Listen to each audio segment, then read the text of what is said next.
Two figures are already mid-conversation when the text opens. One is the Lord. The other is called in Hebrew, Ha-Satan, the accuser, a title this channel has already traced across earlier episodes as a courtroom role passed between occupants, never one being's fixed name. Treat that as settled ground. We are not re-arguing it here. What the book of Job actually shows, scene by scene, is something most readers skip past entirely. This Satan didn't sneak into heaven to make trouble.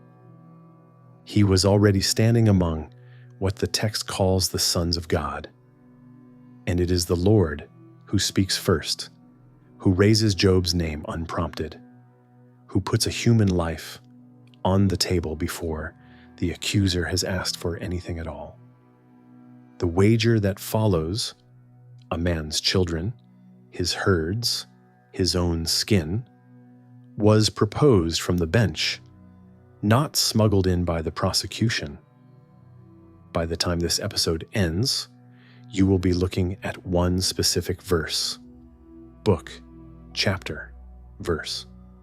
The exact sentence where the same historical event, told twice by two biblical authors writing centuries apart, assigns the identical action to two different culprits. One says the Lord did it, the other says Satan did. That isn't a contradiction scholars argue around in the abstract. It's two open Bibles, side by side, and a question about what changed in the distance between them. Somewhere in that distance is a moment nobody named, the place where the record changes its mind about who did it. Strip away centuries of devil iconography and read Job's opening chapters as what they are on the page. The record of a legal proceeding, convened in what scholars call the divine council, the assembly of heavenly beings who surround God's throne in several Hebrew Bible texts, most explicitly in Psalm 82, functioning less like a courtroom in the modern sense and more like a monarch's inner circle, consulted before a verdict is handed down. This isn't an isolated literary flourish. 1 Kings 22 shows the same kind of scene from a different angle. The prophet Micaiah describes the Lord seated on a throne with the host of heaven standing on either side, debating among themselves how to lure a king to his death in battle, until one spirit volunteers and is sent out with a specific mandate. Job's council scene belongs to that same category of text, a body of heavenly beings present at decisions that will land on human lives, with named or unnamed members proposing courses of action, a presiding authority then approves or rejects. The text places Ha-Satan inside that circle, not crashing it. He is already present among the B'nai Elohim, the sons of God, when the scene opens, present, recognized, expected to report. Many scholars place Job's prose frame, the chapters bookending the poetic dialogues at the heart of the book, in or near the Persian period, the centuries after Judah's return from Babylonian exile, when the province lived under Persian rule. That dating matters for one specific detail in the text. When the Lord asks the accuser where he has been, the answer describes patrol work, going back and forth across the earth, walking up and down in it. Language some scholars have connected to the Achaemenid Persian Empire's known practice of dispatching inspectors, sometimes called the king's eyes and ears in surviving Persian period sources, who toured the empire's provinces and reported what they found back to the throne directly, with nothing standing between the inspector and the king himself. The connection is suggestive rather than settled. Not every scholar accepts it. but it offers one plausible answer to a question the text itself never bothers to explain. Why an accuser's job would involve roaming the whole earth before ever opening his mouth in a Judean council scene. The identity of these sons of God is itself a live question in scholarship rather than a settled footnote. Some read them as a class of subordinate divine beings inherited from older West Semitic religion. Texts from the Syrian city of Ugarit, predating Israel's own scriptures, describe a high god named El presiding over an assembly of lesser deities called, in nearly the same phrase, the sons of El. Others read Job's Bene Elohim as what later tradition would call angels, heavenly servants rather than demoted gods. Deuteronomy chapter 32, in its oldest surviving textual form, preserved in a Dead Sea Scrolls fragment, and reflected in the ancient Greek translation, though smoothed over in the standard Hebrew text used by most modern Bibles, describes the Most High dividing the nations of the earth according to the number of the sons of God, assigning each nation a member of that same heavenly assembly. Whichever reading is right, Job's council scene isn't inventing a structure from nothing. It's drawing on an inherited picture of a populated heaven, with Satan filling one specific, recurring function inside it. Then comes the detail every later adaptation quietly drops. It is the Lord who raises Job's name, not the accuser fishing for a target. The Lord, unprompted, asks whether the accuser has considered his servant Job, praising him as blameless and upright before the accuser has said one word against him. Only then does Satan respond, and the response is a legal argument, not a slander. Job's piety, he says, is untested. A man who has never been deprived of anything cannot be credited with loyalty under deprivation. Strike what he has and see what remains. It is a hypothesis a court functionary would put to a judge. The defendant's character has not yet been examined under pressure, so a verdict in his favor is premature. The Lord doesn't reject the hypothesis. He authorizes the test and sets its boundary himself. Everything Job has is placed in the accuser's hand, but Job's own body is off limits.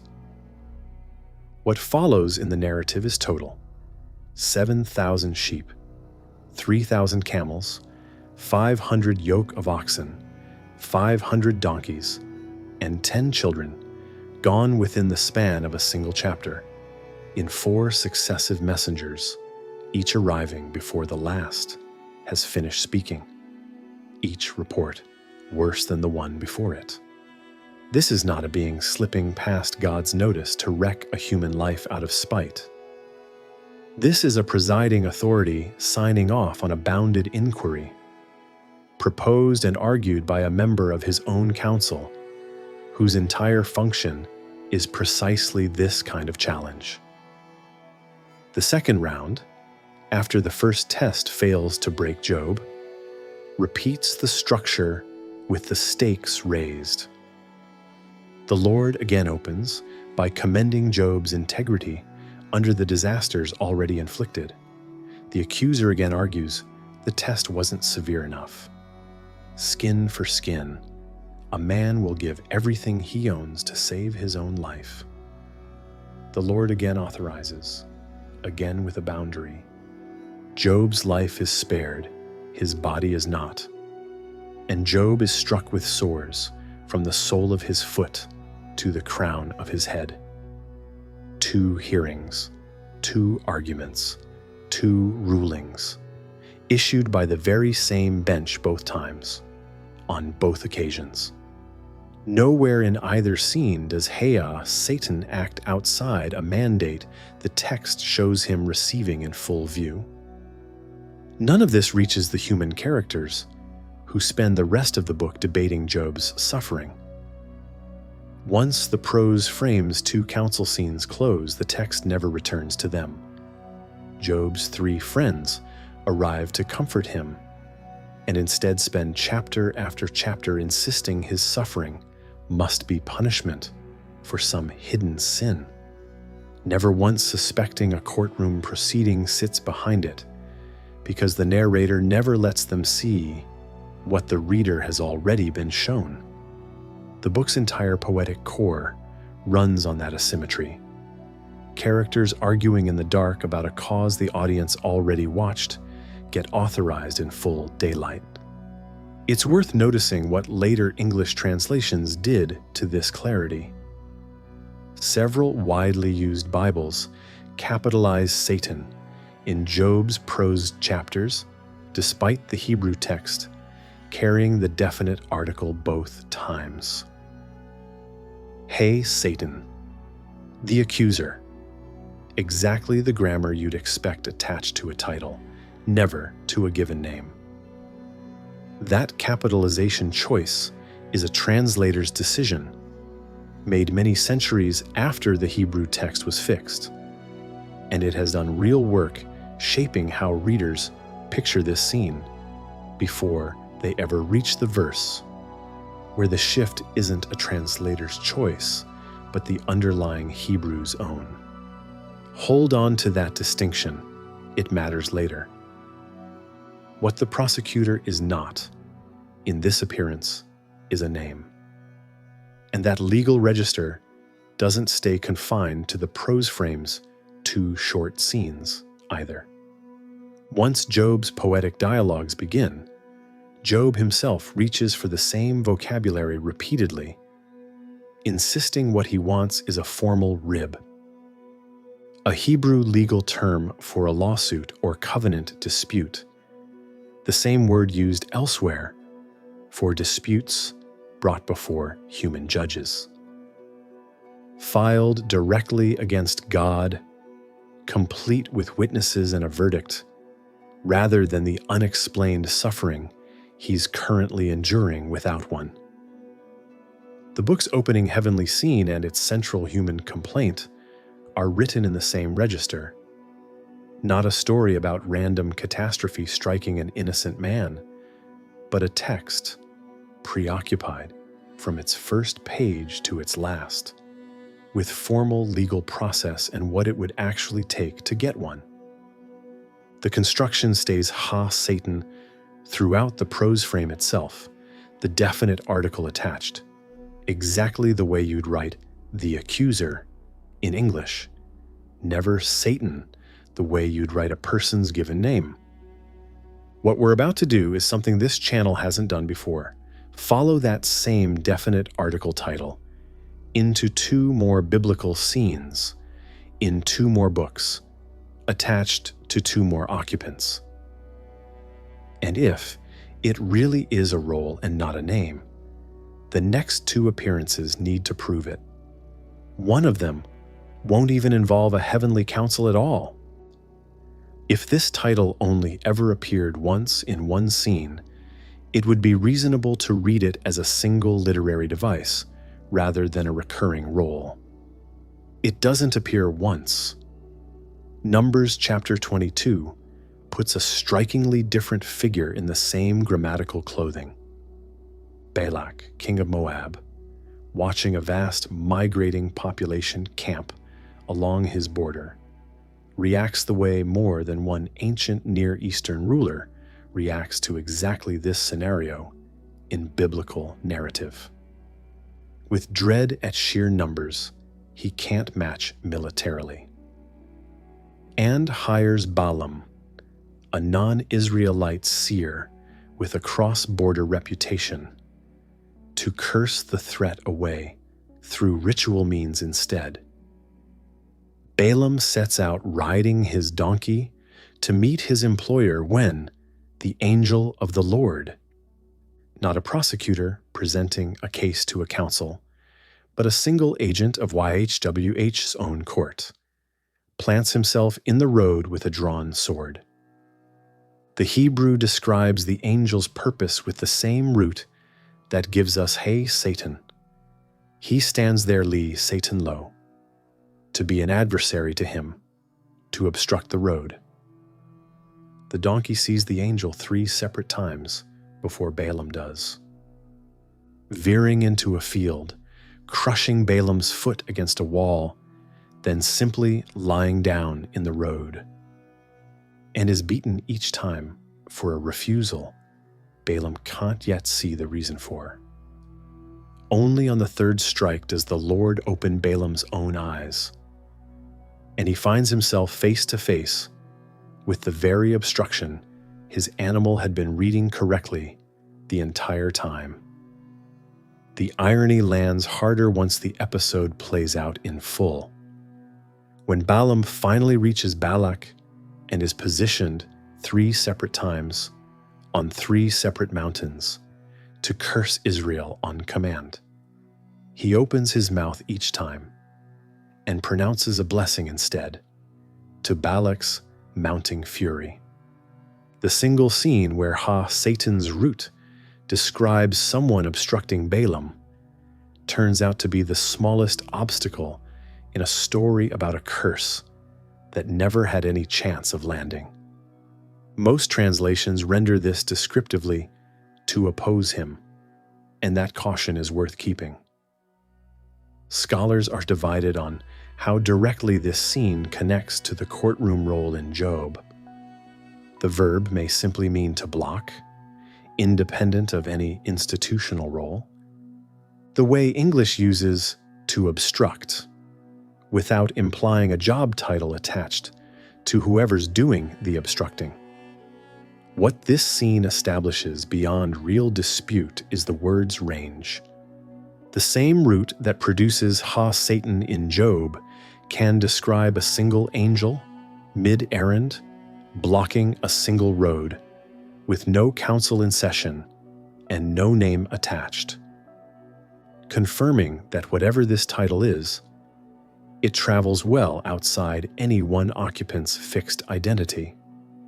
The 3rd scene removes any doubt about that flexibility and raises what's at stake considerably.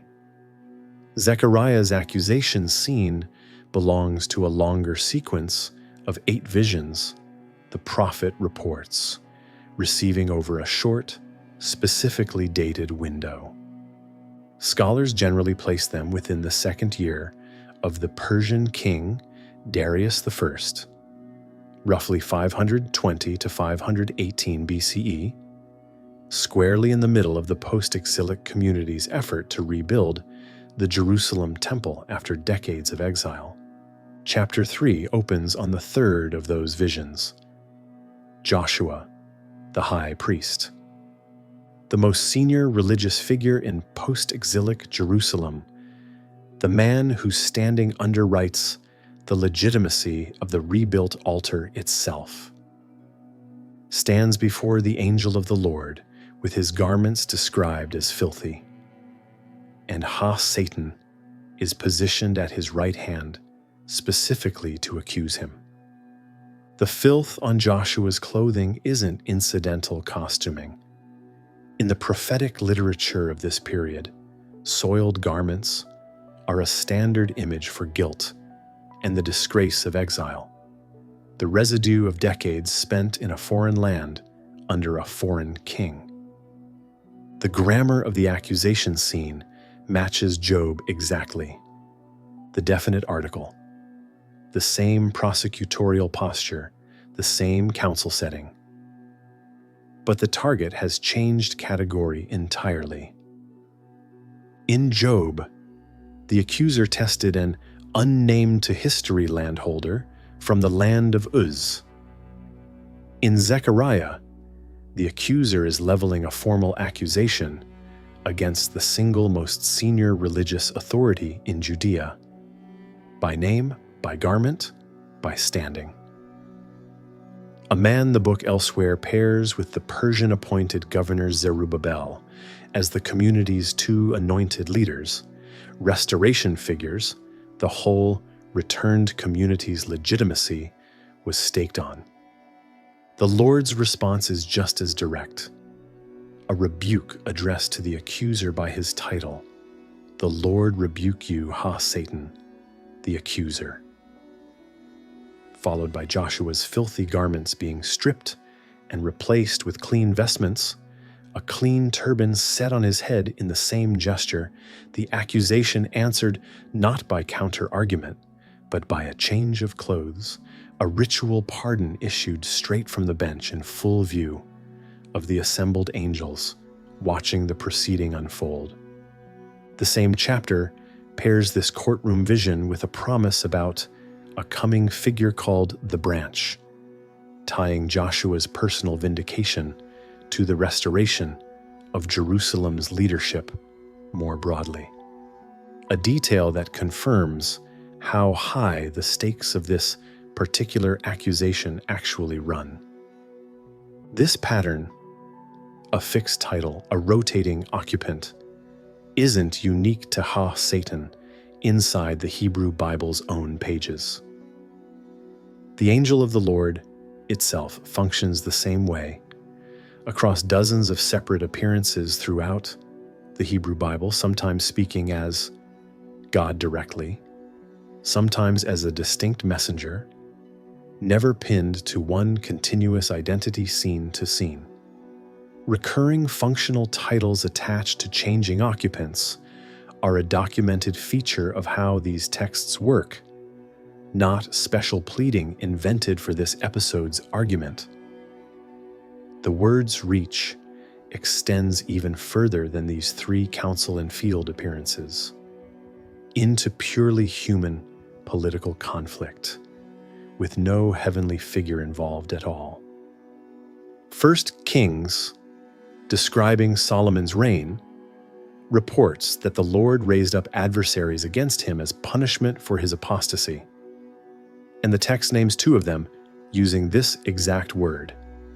Hadad the Edomite is called a Satan to Solomon, and so is Rezin of Damascus, both human rivals stirring trouble on Israel's borders during Solomon's later years. Earlier still, in 1 Samuel, Philistine commanders worry openly that David might turn into a Satan against them in the heat of battle, switching sides mid-campaign. None of these figures, Hadad, Rezin, or the Philistines' hypothetical David, has anything to do with a divine council, an angel, or a courtroom vision. They're foreign kings and battlefield contingencies, described with the same root word this whole episode has been tracing through heaven. If anything proves the word was never anyone's exclusive property, it's this. By the time of the monarchy, Israelite writers were applying it to hostile human kings as readily as they applied it to a member of God's own court.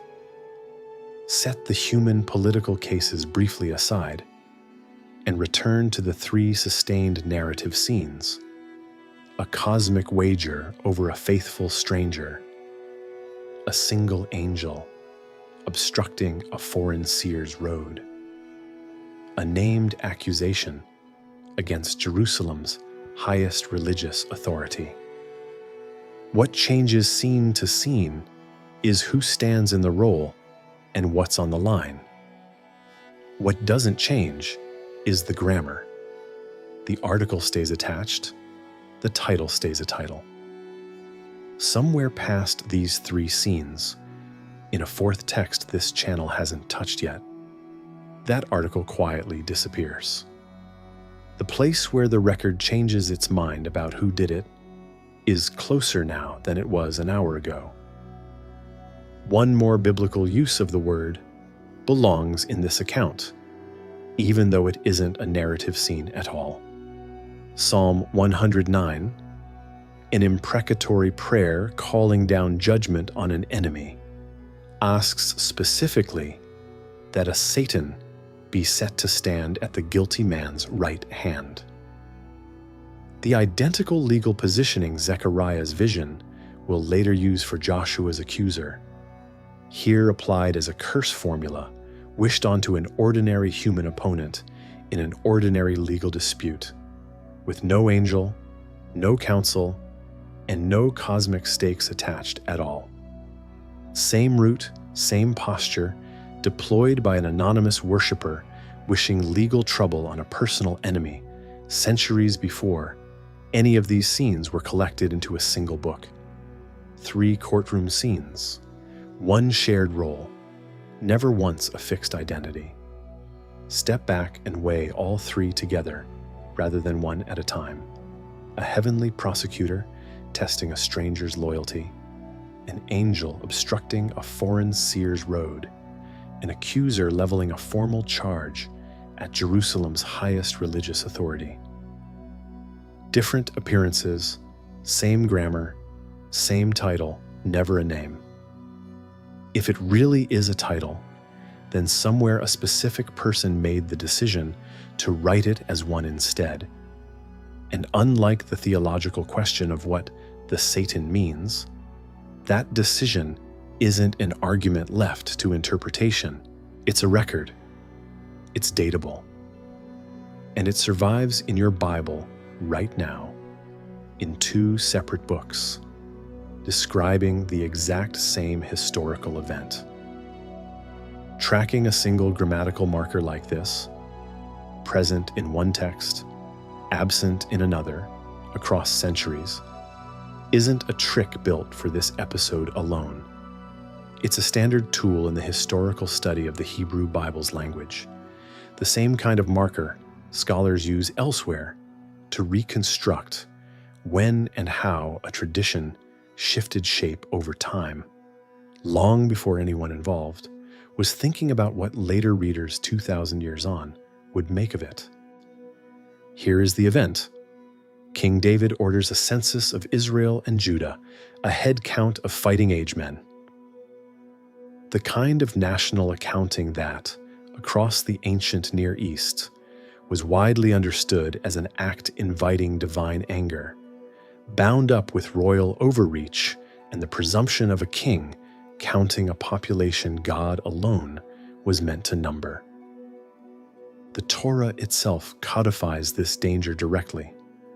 A law in Exodus requires that anyone counted in a census pay a half shekel ransom for his soul, explicitly, so that no plague breaks out among the people when they're numbered. A census taken outside that ransom isn't a neutral civic act in this worldview. It's an exposure, a population suddenly unprotected. David's census happens, a plague follows, killing tens of thousands. And the Hebrew Bible tells us who set the whole chain of events in motion. It tells us twice, in 2 separate books. With 2 different answers, open 2 Bibles. Turn to 2 Samuel chapter 24, verse 1. Read it.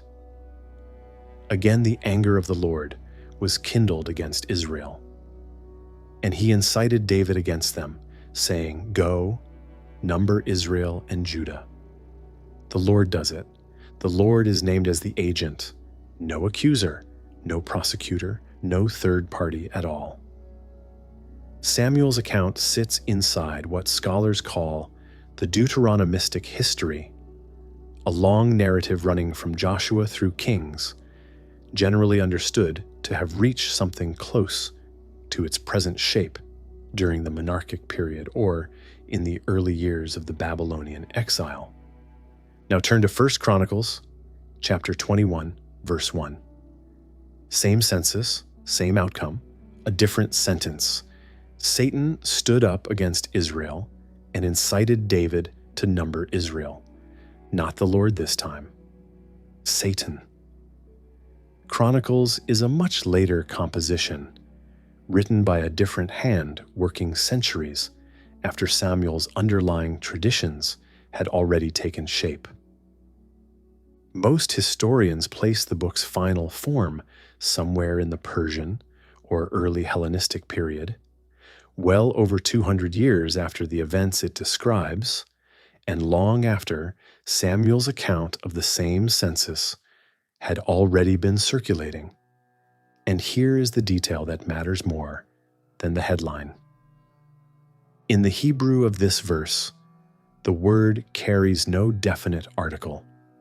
Not a Satan, the accuser, the title, just Satan. Bare alone in a sentence where a Hebrew reader would naturally take it as a name. Biblical Hebrew typically marks common nouns with the definite article when a specific, identifiable referent is meant.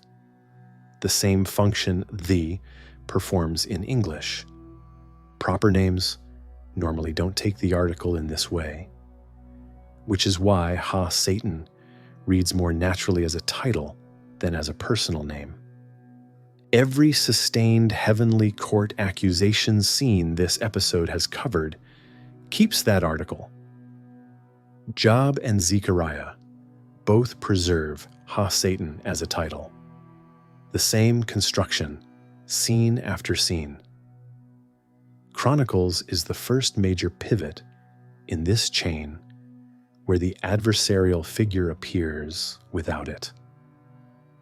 The grammatical fingerprint that makes this verse different from Job and Zechariah, in a context where later readers could naturally take the bare word as a name. Most readers never get the chance to notice that fingerprint because English translations don't treat it consistently. The King James tradition, and most of its modern descendants, capitalize Satan across Job, Zechariah, and Chronicles alike, flattening the grammatical distinction this episode has just spent 2 chapters establishing. The Jewish Publication Society's English translation, working from a different theological tradition with no investment in an early personified devil, tends to render Satan in Job and Zechariah as the adversary or the accuser, preserving the article's force in English even where it can't preserve the Hebrew grammar itself, and switches to Satan without the article correctly at Chronicles. The distinction was always recoverable. It just required a translation tradition willing to let the title stay a title for as long as the Hebrew does. This looks like the full answer. Case closed. Here, it looks as though the title has become a person. A scribe writing generations after Samuel, uncomfortable with a deity inciting violence against his own people, swapping the subject for a more palatable culprit and, in the process, accidentally minting a proper name. But hold that conclusion before you accept it, because something doesn't add up. Chronicles is not the first biblical text to put a face on this role. Job did it, Numbers did it, Zechariah did it. Every appearance already covered names and occupant of the same title. A council member, an angel, an accuser at Joshua's side. The chronicler isn't inventing a new move here. He's doing the same thing the Job author, the Numbers author, and the Zechariah author already did, naming whoever currently holds the role. The only difference, and it's the difference that ends up mattering for everything that comes after, is that this time, the article got dropped on the page by whoever copied or composed this specific sentence. Was that an editorial choice? A scribe smoothing prose he assumed his readers would parse correctly regardless? Or is this the exact point where the habit of naming the role's current occupant finally outran the grammar that was supposed to keep it a title? The agent isn't the only thing that shifts between the two accounts, and the shifts elsewhere help weigh that question. Samuel reports the final troop count at 800,000 for Israel and 500,000 for Judah. Chronicles reports 1,000,000, 100,000, and 470,000. Historians generally treat this kind of numerical drift as typical of how Chronicles handles its source material throughout the book, adjusting figures and emphasis in line with its own theological priorities rather than copying mechanically. And those priorities run in one consistent direction. Across Chronicles as a whole, scholars widely recognize a pattern of softening or removing episodes that cast David, or YHWH directly, in an unflattering light by comparison with Samuel and Kings. The same book omits David's affair with Bathsheba and the killing of her husband Uriah entirely, an episode Samuel narrates at length and in damning detail. It likewise leaves out most of the family violence and open rebellion that dominate the back half of Samuel's account of David's reign.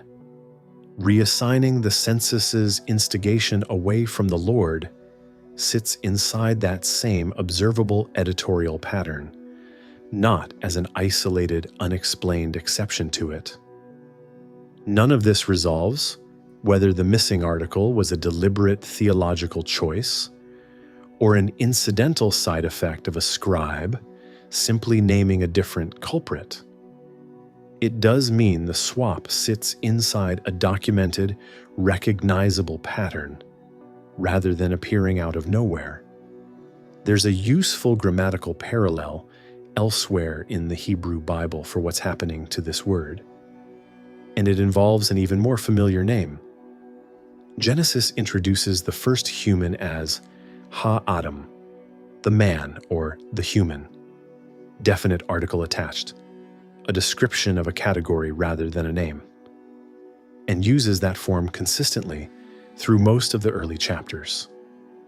Only later, well into the narrative, does the text begin dropping the article and using Adam as a bare, proper name, the same shift in miniature that this episode has just traced across 4 separate books for the Satan. Hebrew grammar gives both words the same path from common, defined category to undefined personal name. The difference is that Adam completed that path inside a single book, while the Satan took 4 books and several centuries to cover the same distance. The chronicler didn't resolve the question of which path his own missing article belonged to. He couldn't have. He was centuries away from knowing what later readers would do with it. The text that would do the resolving in the direction that stuck for good for everyone who came after was still generations from being written. Generations passed while that missing article sat there, unexplained, unresolved by the very text that dropped it. What fills that silence isn't a single decisive rewrite. It's a slow accumulation of texts composed across the centuries between the close of the Hebrew Bible's last books and the writing of the New Testament. What scholars call the Second Temple period, named for the temple structure standing in Jerusalem for most of that stretch, in which a title that had already lost its article in one verse started picking up everything else a name needs: a personality, a backstory, a fixed identity nobody else could occupy. The clearest case is a retelling of Genesis called the Book of Jubilees, composed sometime in the 2nd century BCE, which rewrites the binding of Isaac, the episode where Abraham is commanded to sacrifice his son, and gives that test a sponsor. In Genesis, God issues the command directly, with no intermediary named. In Jubilees, a figure called Mastema, a name built straight from the Hebrew word for hostility or malice, proposes the test to God the way the accuser proposed Job's test to the divine council centuries earlier. The structural parallel to Job isn't incidental. Jubilees' author clearly knew the older scene and reused its shape deliberately. Jubilees goes further than borrowing a single scene, though. It gives Mastema an origin. According to the book's retelling of the flood story, after the waters recede, most of the spirits responsible for corrupting the earth beforehand are bound away. But Mastema petitions to keep 1/10 of them under his own command, arguing he needs some remaining force to test and punish humanity.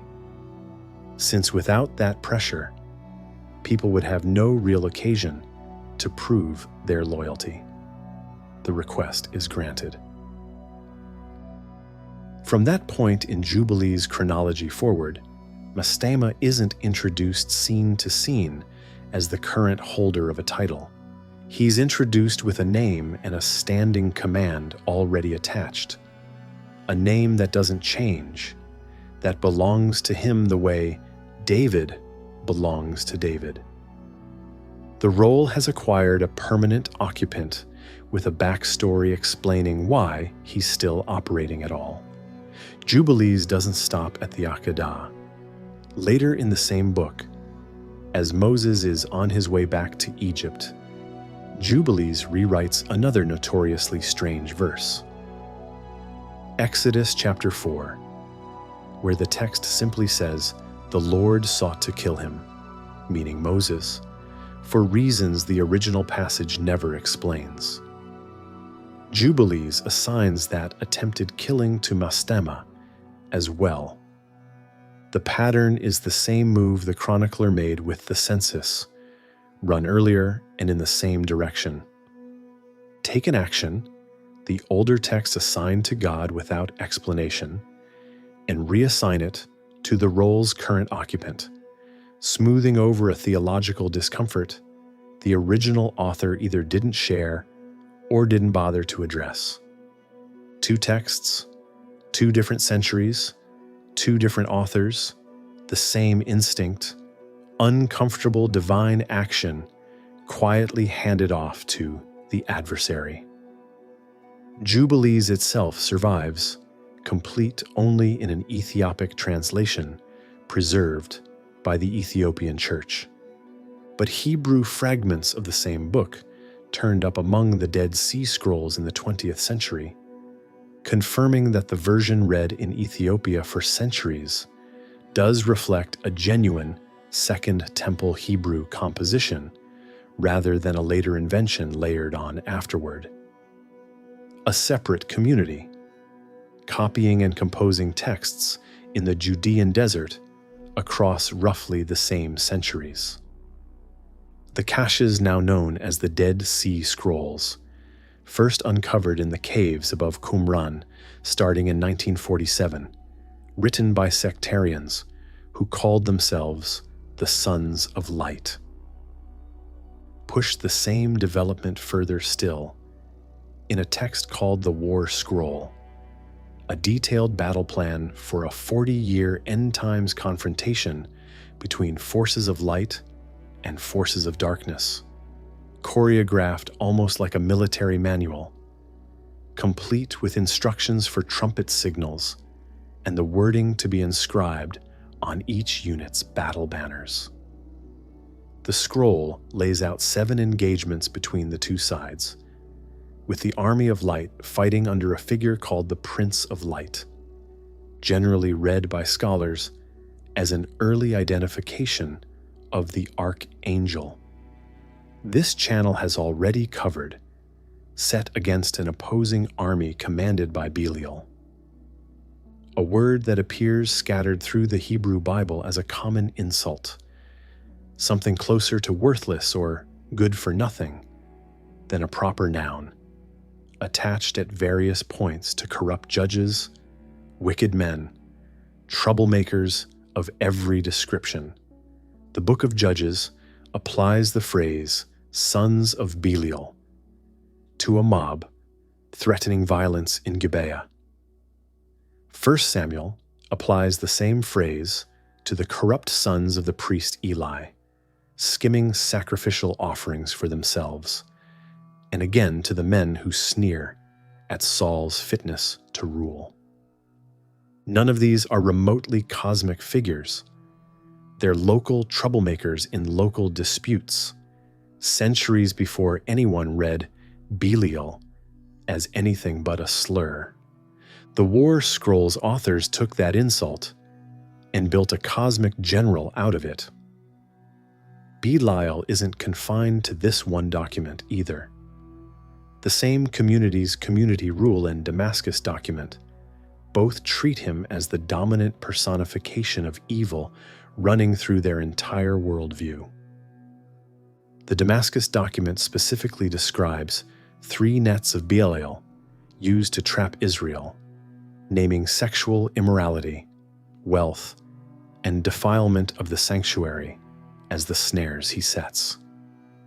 The named opposite number to everything the sect considered righteous. By the time these scrolls were copied, Belial leads actual armies, commands actual forces, occupies one side of an actual battlefield in a text meant to choreograph the literal end of history. Whatever this figure started as, he now had rank, troops, and a name that meant something specific to readers who'd never have called a corrupt judge Belial without knowing exactly who they were now comparing him to. The War Scrolls' stark light versus darkness dualism has long led scholars to ask whether Persian Zoroastrian religion, with its own sharp division between a beneficent spirit and an opposing destructive one, shaped this stage of the tradition's development. Judea spent roughly 2 centuries under Persian rule before Alexander's conquests reorganized the region, and contact with Zoroastrian ideas during that window is documented in other respects of Second Temple Jewish thought. Whether that contact actively produced Belial's cosmic commander role, or whether the role would have developed through the internal textual mechanism this episode has been tracing regardless. Title: Accruing an occupant, occupant accruing permanence, remains a genuinely open question among specialists, and the 2 explanations aren't mutually exclusive. What the textual record shows beyond that particular debate is the grammar itself. Whatever pushed the tradition's content in a more dualistic direction, the linguistic shift from title to name was already underway in Hebrew, sitting in Chronicles' missing article, generations before the War Scrolls battlefield was ever imagined. Mastema and Belial aren't, strictly, the same figure. The manuscripts don't merge them into one tidy genealogy. And treating Jubilees and the War Scroll as a single, coordinated tradition would overstate what either text actually claims. What they share is a direction of travel. Both texts take a function this channel has already traced through 3 biblical books: a prosecutorial, adversarial role with no fixed identity, and give it permanence, a name that survives scene to scene, a personality with motives of its own, a command structure with the figure unmistakably at its head. By the time the Gospels were composed in Greek, that permanence had already split into 2 parallel paths that both pointed at the same fixed figure. The earliest move happened generations before the Gospels existed, when the Hebrew Bible itself was translated into Greek for diaspora Jewish communities, in the project now called the Septuagint. Those translators rendering Ha-Satan in Job and Zechariah had a choice to make: transliterate it as a name, Satanas, or translate its meaning as a title, ho diabolos, the slanderer, or the one who throws charges across. The word that eventually becomes devil by way of Latin and then English.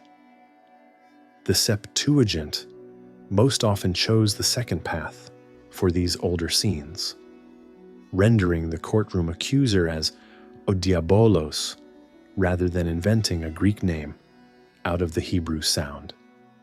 By the time the New Testament writers picked up Greek as their working language, both options were sitting in front of them already, and they used both, often in the same passage, treating satanas and ho diabolos as interchangeable labels for one continuous figure rather than as a title and its current occupant.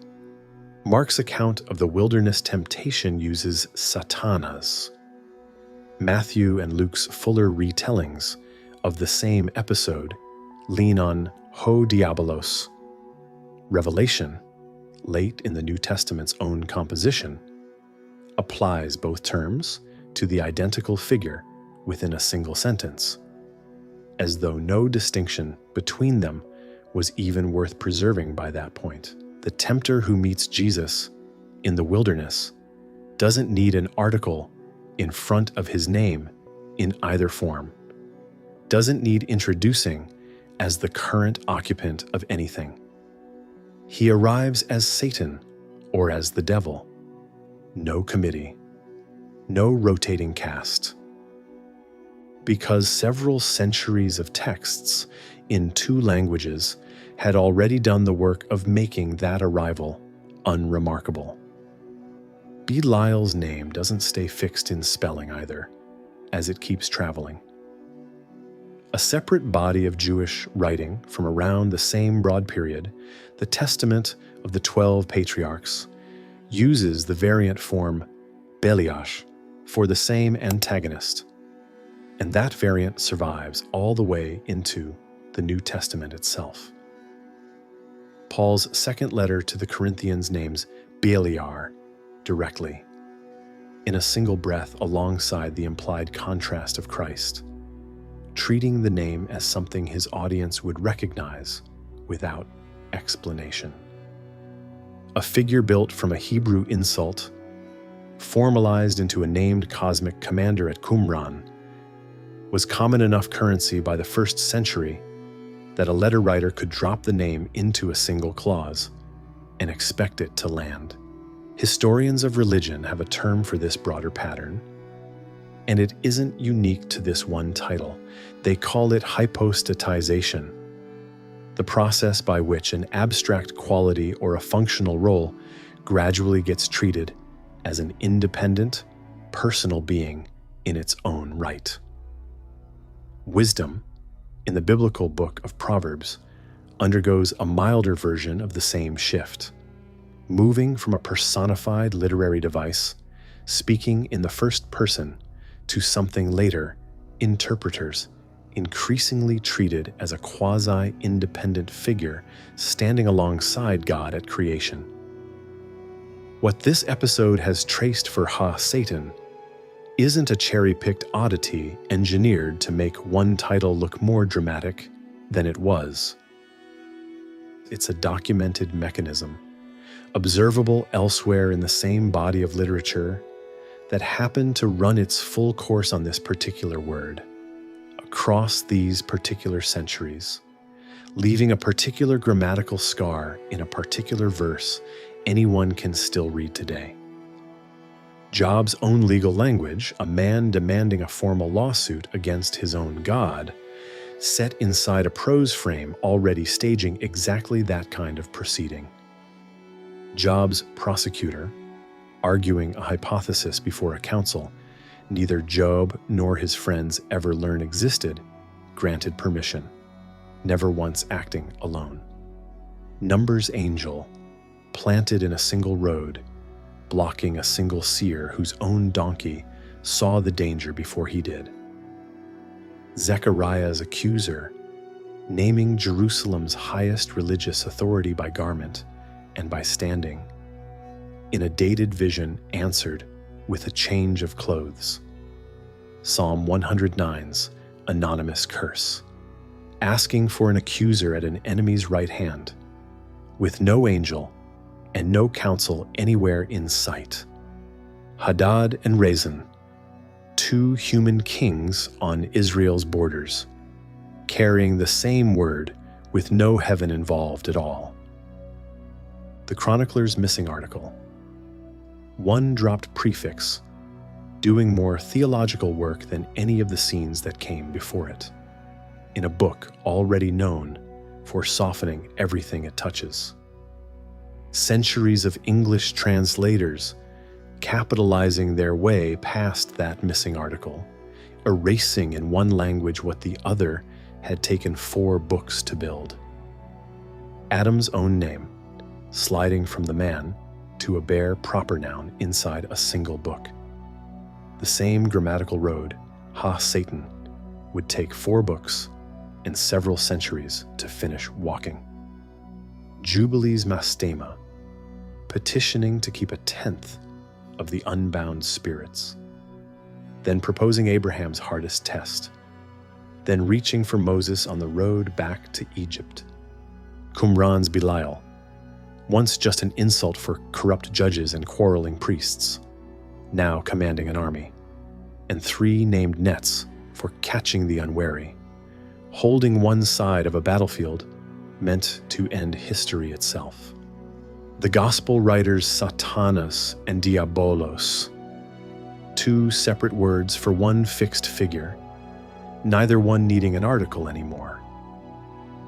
Beliar in Paul's own letter, a variant spelling landing in a single clause, with no explanation required, because the work of explaining had finished generations earlier. A process historians of religion call hypostatization, traced here across 9 centuries worth of pages, ending in one name that no longer remembers it was ever anyone's job. Same route, every time, through Chronicles. Same route in Job's accuser and Numbers' obstacle, and Zechariah's prosecutor, and the kings raised up against Solomon. Same route in Chronicles' bare, proper noun. Past that point, the route itself stops traveling. Mastema and Belial come from entirely different Hebrew words, but the same process keeps moving. A function or an insult, picked up by one text after another, gradually fitted with a permanent personality. Different hands, different centuries, different authors, who likely never read each other's work, and certainly never coordinated a shared mythology. And yet the role got handed forward anyway, each new text picking up exactly where the last one left off, until enough hands had worn it that nobody thought to ask whether it had ever been a single person to begin with. It was never a person, until somewhere along that chain, it was. And no single sentence in any single book ever announced the moment it happened. So which moment is the real hinge? Is it 1 Chronicles 21, verse 1? The verse where the definite article disappears and a title starts reading grammatically, like a name for the first time anywhere in the Hebrew Bible? Or is that verse just one more instance of a habit already running since Job, naming the current occupant of a role everyone in the room already understood? And the only reason Chronicles gets remembered as the turning point is that this once, the habit happened to stick. Both readings survive contact with the text. The chronicler's missing article is real, dateable, and unprecedented within the biblical chain this episode has followed. But so is the fact that Job, Numbers, and Zechariah were already in the business of naming whoever currently held the role 3 separate times, long before any scribe dropped the article. Maybe the difference isn't that Chronicles invented personification. Maybe it's that Chronicles' version of the habit landed inside a textual tradition, copied, translated, canonized, read aloud in synagogues and churches for 2,500 years.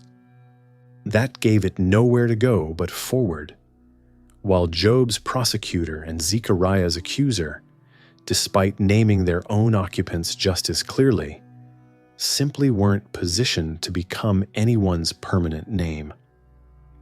There's a version of this question that asks for a single culprit, a single scribe, a single decision that can be assigned blame or credit for inventing the devil, as later centuries would come to picture him. The textual record doesn't cooperate with that version. What it offers instead is a long, patient accumulation.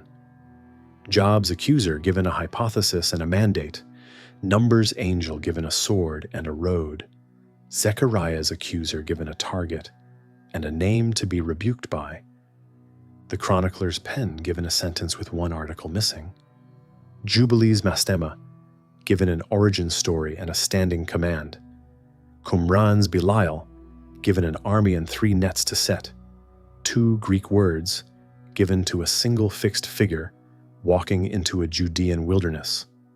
None of those steps, taken alone, looks like an invention. Taken together, they look exactly like one. If that's right, the real story was never about one scribe's choice in isolation. It's about which texts survive long enough and get read widely enough for a borrowed title to stop sounding borrowed. Somewhere between a wager in a heavenly council and an army commander on a desert battlefield, a role that belonged to whoever currently held it stopped belonging to anyone but itself. 2 open Bibles still sit side by side on that one question, saying 2 different things about the same census, and neither one is lying. They're just separated by however many generations it took for one missing article to finish becoming a name. And nothing in either book tells you exactly which generation did it. Nobody wrote the sentence that finished that. It happened one text at a time. Across centuries, no single author could see past, until it was too late for any of them to undo.